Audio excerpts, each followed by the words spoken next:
Baik. Tuan kelas, tolong mimpin doa. Semua siap. Berdoa mulai. Berdoa selesai. Ucapkan salam. Assalamualaikum warahmatullahi wabarakatuh. Waalaikumsalam warahmatullahi wabarakatuh. Baik.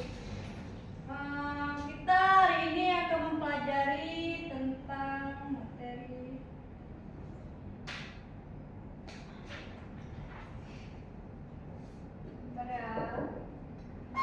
masuk.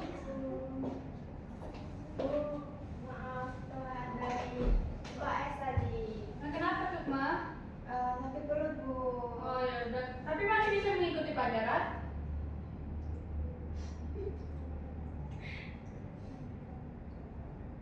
Tapi semua masih bisa mengikuti pelajaran? Bisa Bu. Sudah duduk. Ya, terima kasih Bu. Ya.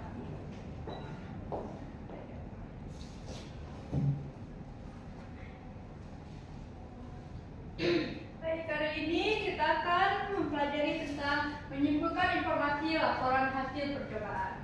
Ada yang tahu Kak, laporan hasil percobaan itu apa? Seperti eksperimen Ibu. Ya betul sekali. Bagus. Sipa laporan percobaan adalah teks yang berisi hasil percobaan seperti eksperimen atau praktikum yang dilakukan oleh peneliti mencakup bahan, alat, dan proses percobaan. Sukma, beneran bisa mengikuti pelajaran? Bisa Bu. Ya. Tapi Tapi sambil menyimak ya, apa yang Ibu jelaskan. Baik. Selanjutnya, tujuan.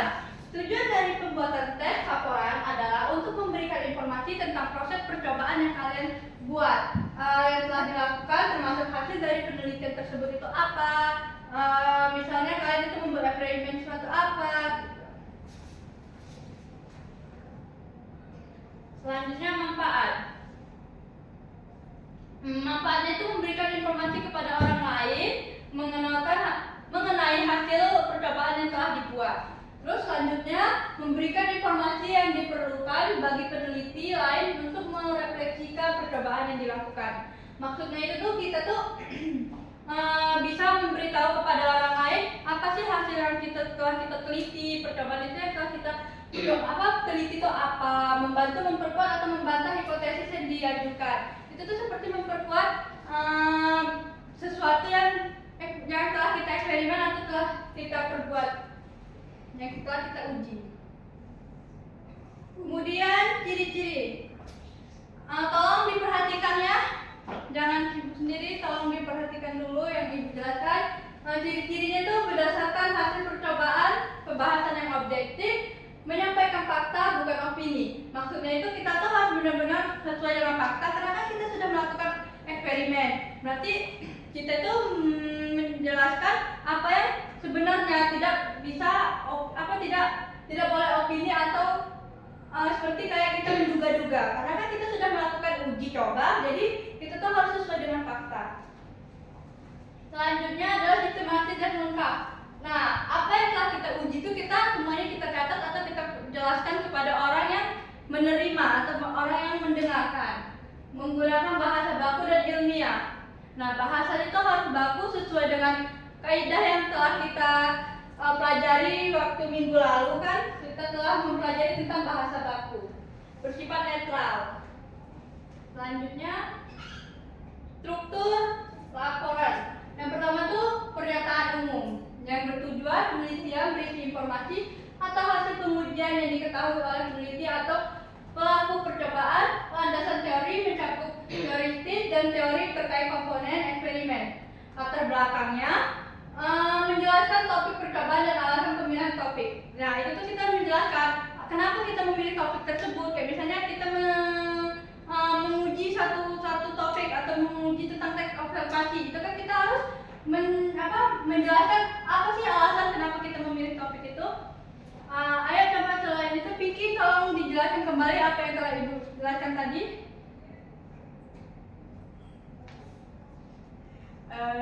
Jadi tujuan penelitian itu berisi informasi atau hasil penguji yang ingin diketahui oleh peneliti atau pelaku percobaan. Jadi sebelum kita memilih topik untuk kita bahas, kita harus meneliti dulu informasi atau hasil yang ingin kita uji. Ya, bagus sekali Pinci. Berarti Pinci menyimak ya sama Ibu menjelaskan. Selain itu ada uraian. Nah, uraian ini terdiri dari alat dan bahan yang diperlukan dalam percobaan. Mengapa seperti itu? Karena kita harus membutuhkan alat bantu untuk mendapatkan hasil uji coba yang baik. Kemudian bagian langkah-langkah berisi urutan proses yang harus dilakukan dalam kegiatan percobaan. Nah, ini termasuk dengan teks prosedur juga mungkin karena dia melakukan langkah-langkah dari pertama kita ingin menguji apa, eksperimennya apa, alat-alat bahannya apa, hasil percobaan. Selanjutnya hasil percobaan adalah hasil yang ditemukan yang terjadi dalam percobaan. Maksudnya itu berarti hasil yang telah kita teliti atau yang telah kita uji coba. Yang selanjutnya itu kesimpulan adalah ringkasan dari hasil percobaan dan pembahasan. Setelah kita menguji semua hasil percobaan, kita simpulkan apa yang telah kita uji. Kita ringkas, kemudian memberikan kesimpulan.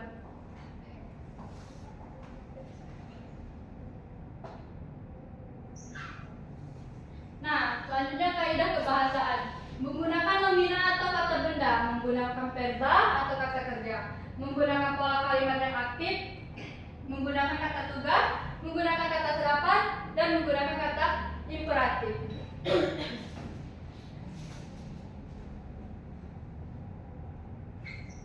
Selanjutnya langkah-langkah membuat teks laporan. Nah, ini adalah langkah-langkah yang harus kalian perhatikan karena bakalan Ibu kasih tugas, nanti bakalan menyesuaikan dengan langkah-langkah yang telah Ibu dijelaskan ya. Yang pertama itu membuat kerangka berdasarkan struktur teks laporan percobaan dengan tujuan, alat dan bahan langkah-langkah percobaan, hasil dalam tabel, grafik, gambar dan kesimpulan. Maksudnya itu kalian ini harus tahu udah ada pemikiran atau ide yang telah apa yang bakalan kalian uji, kemudian alat dan bahannya apa, kemudian kalian ujian telah kalian lakukan itu kalian tulis ataupun kalian ingat, kemudian disimpulkan. Ataupun kalau misalnya kalian ingin menggunakan tabel, grafik dan gambar, itu hanya untuk memperkuat hasil dari uji coba tersebut. Yang kedua itu mengembangkan kerangka menjadi teks laporan yang utuh dengan memperhatikan kaidah kebahasaan yang mudah dipahami. Nah, kaidah yang dipahami itu seperti ini. Ini adalah kaidah kebahasaan yang bakalan digunakan dalam teks laporan percobaan.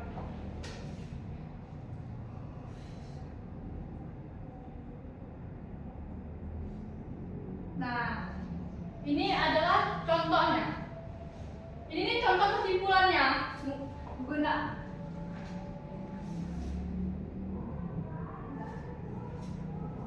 Ini contoh dari menyimpulkan informasi hasil percobaan. Nah, judul percobaannya itu kalau misalnya kalian ingin menguji coba tentang pengaruh penggunaan bahasa figuratif terhadap kesan pembaca. Nah, ini ringkasan hasilnya yang telah kalian teliti.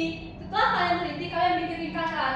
Ringkasan hasil ini kayak penggunaan bahasa figuratif meningkatkan kesan pembaca terhadap teks sastra sebesar 30%. Nah, itu tuh kalian harus menguji terlebih dahulu fakta-fakta dan apa sih seperti bahasa-bahasa figuratif itu tuh kenapa bisa hanya 30%, itu pasti ada datanya kan. Kalian bakalan mengambil data atau mempelajari tentang penggunaan bahasa figuratif yang meningkatkan pembaca terhadap teks sastra sebesar 30%. Yang kedua, bahasa metafora dan personifikasi paling efektif dalam meningkatkan kesan pembaca. Nah, itu pasti ada alasannya mengapa bisa seperti itu, mengapa bisa bahasa metafora dan personifikasi ini paling efektif dibandingkan bahasa yang menggunakan bahasa figuratif. Itu pasti setiap itu ada alasannya.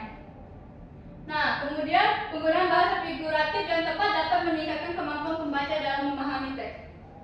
Dari semua ringkasan hasil ini kalian dapat setelah kalian uji coba.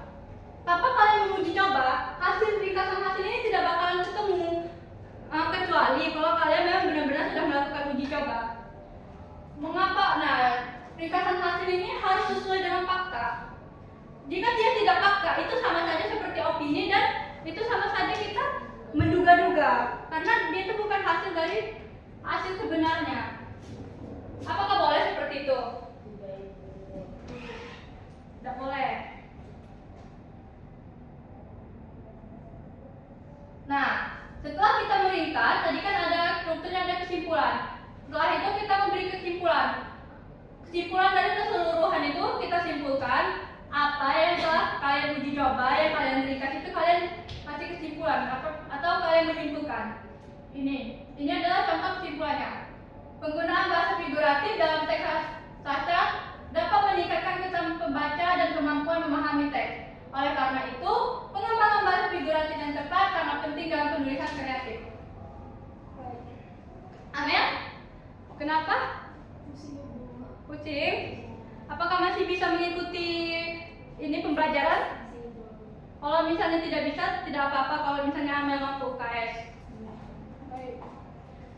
Setelah kalian menyimpulkan, kalian memberi saran. Habis itu nanti kalian setelah saran kalian memberikan tentang kelebihan dan kekurangan atau keterbatasan.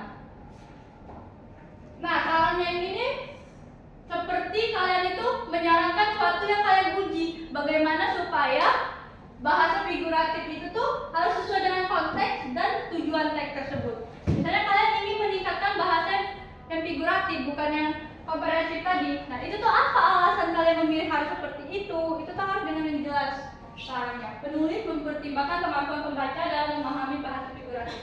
Nah, sebelum kalian menulis ke saran itu, kalian tuh harus mempertimbangkan apakah kalian bisa membuat saran yang tepat untuk uji coba kalian. Yang ketiga itu perlu dilakukan percobaan lanjutan untuk memperluas cakupan variabel.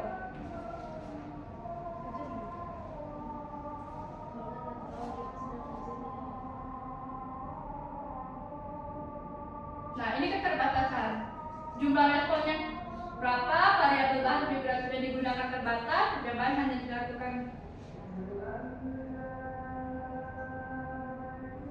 Nah, ibu ingin kalian mencari tugas, tapi ini tugasnya kelompok ya. Kan ini kan kita kan bisa dibagi menjadi 2 kelompok, Amel dan Asifa kelompok 1 dan Pinky Sukma kelompok 2. Tolong ini Asifa dan Amel lebih geser sedikit porsinya, biarin untuk membedakan mana kelompok 1 dan kelompok 2. Nah, Pinky sama Sukma juga sudah mencari. Kalian sekarang ini saat ini mencari teks laporan, kemudian analisis ya.